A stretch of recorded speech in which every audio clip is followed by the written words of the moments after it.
তো তোমরা কেমন আছো? আশা করছি খুব ভালো আছো। আর আমিও কিন্তু মোটামুটি ভালো আছি।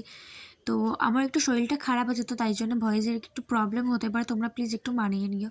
দেখো, তোমাদের সাথে কথা বলতে বলতে কিন্তু আমি অনেকটা কাজ করেই নিয়েছি, আর ঘরের কিছু টুকিটাকি কাজ ছিল সেগুলোই একটু গুছিয়ে নিচ্ছি, কারণ কালকে আমি আমার বাড়িতে গিয়েছিলাম, তো তাই জন্য ঘরটা একটু অগোছালো আছে।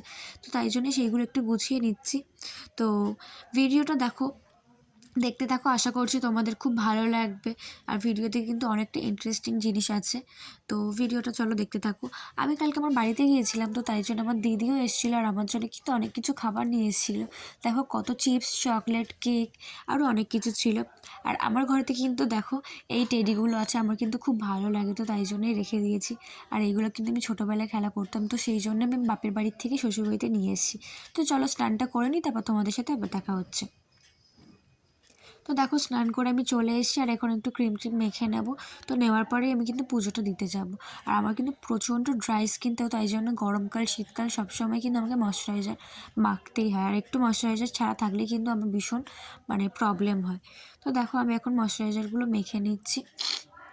আর তোমরা দেখো, আমার ভয়েস কিন্তু শুনে বুঝতেই পারছো আমার শরীরটা কতটা খারাপ। আর এখন যখন আমি ভয়েসটা দিচ্ছিলাম না, তখন আমার ভীষণ কষ্ট হচ্ছিল। আর দেখো, এখন আমি পুজো দিতে চলে এসেছি, আর পুজোটা দেওয়ার পরেই আমরা খাওয়া দাওয়া করবো, কারণ তোমাদের দাদাভাই এখন বাড়ি আসেনি, ও একটু গিয়েছে, বেরিয়েছে। তো তারপর ও কিন্তু কিছুক্ষণের মধ্যেই চলে আসবে। তো দেখো, কথা বলতে বলতে কিন্তু আশা করছি ও চলে এসছে। তো তারপরে আমরা খাওয়া দাওয়াটা করে নেবো। আর আমার কিন্তু ভীষণ কষ্ট হচ্ছে, ঠান্ডা লেগে গেছে, বাইকে করে সকালে গিয়েছিলাম তোমার বাড়িতে, তো ঠান্ডা লেগে গেছে, ওই জন্য কথা বলতে এতটা প্রবলেম হচ্ছে, তো তোমাদেরকে কি বলবো, ওষুধ খেলেও না ঠিক হচ্ছে না। তো দেখো, তোমাদের সাথে কথা বলতে বলতে কিন্তু আমি খেতেও বসে গেছি, আর খাওয়া দাওয়াটা কমপ্লিট করে দেখো, আমাদের বাড়ির সামনে না 3টে দারোয়ান আছে। ফার্স্টে একটা থাকে, সেকেন্ডে একটা থাকে, আর এই থার্ডে একটা থাকে।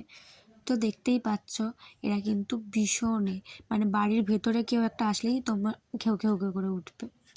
তো তারপরে দেখো, ঘুমিয়ে পড়েছিলাম ওষুধ টষুধ খেয়ে, আর বিকেলে একটু ফ্রেশ লাগছিলো, তার জন্য উঠে পড়লাম, উঠে বিছানাটা গুছিয়ে নিচ্ছি। আর বিছানাটা গুছিয়ে নিয়ে সন্ধ্যে দিয়ে একটু বেরোবো, একটু কিছু কেনাকাটা করার আছে। তো তোমাদের কিন্তু আমি নিশ্চয়ই দেখাবো কী জন্যে কিনলাম, আর কেন কিনেছি বা কী কী কিনেছি, সেগুলো কিন্তু সবাইকে তোমাদেরকে সঙ্গে শেয়ার করব। তো দেখো, এখন আমি বিছানাটা গুছিয়ে নিচ্ছি, আর তারপরে চলো সন্ধ্যা দিয়ে আসি। তো সন্ধ্যা দিতে যাচ্ছি। আর তোমাদের সঙ্গে আমি একটা আমার পার্সোনাল কথা তোমাদেরকে জানাই। আমি কিন্তু আগে শাক বাজাতে পারতাম না, তো আমার খুব ভয় করতো যে শাক বাজাতে পারছি না, কেউ কিছু যদি বলে করে। তো দেখো, আস্তে আস্তে কিন্তু আমি শিখে গিয়েছি। আসলে কথাটা কি জানো তো, চেষ্টা করলে না সবই হয়। তো আমি চেষ্টা করেছিলাম বলেই হয়তো পেরেছি। তো দেখো, আমি এখন সন্ধেটা দিয়ে নিচ্ছি। তো সন্ধেটা দেওয়ার পরে আমি এখন রেডি হয়ে নেব, কারণ বললাম না তোমাদের সঙ্গে যে আমি একটু বেরোবো, তো তাই জন্যে বেরোবো। আর রাত্রে রান্নাটা করতে হবে না, কারণ ওই সকালবেলায় রান্নাটা করে রেখে দিয়েছিলাম। আর তোমাদের দাদাভাই বাড়ি এসে একটু চিকেন রান্না করবে।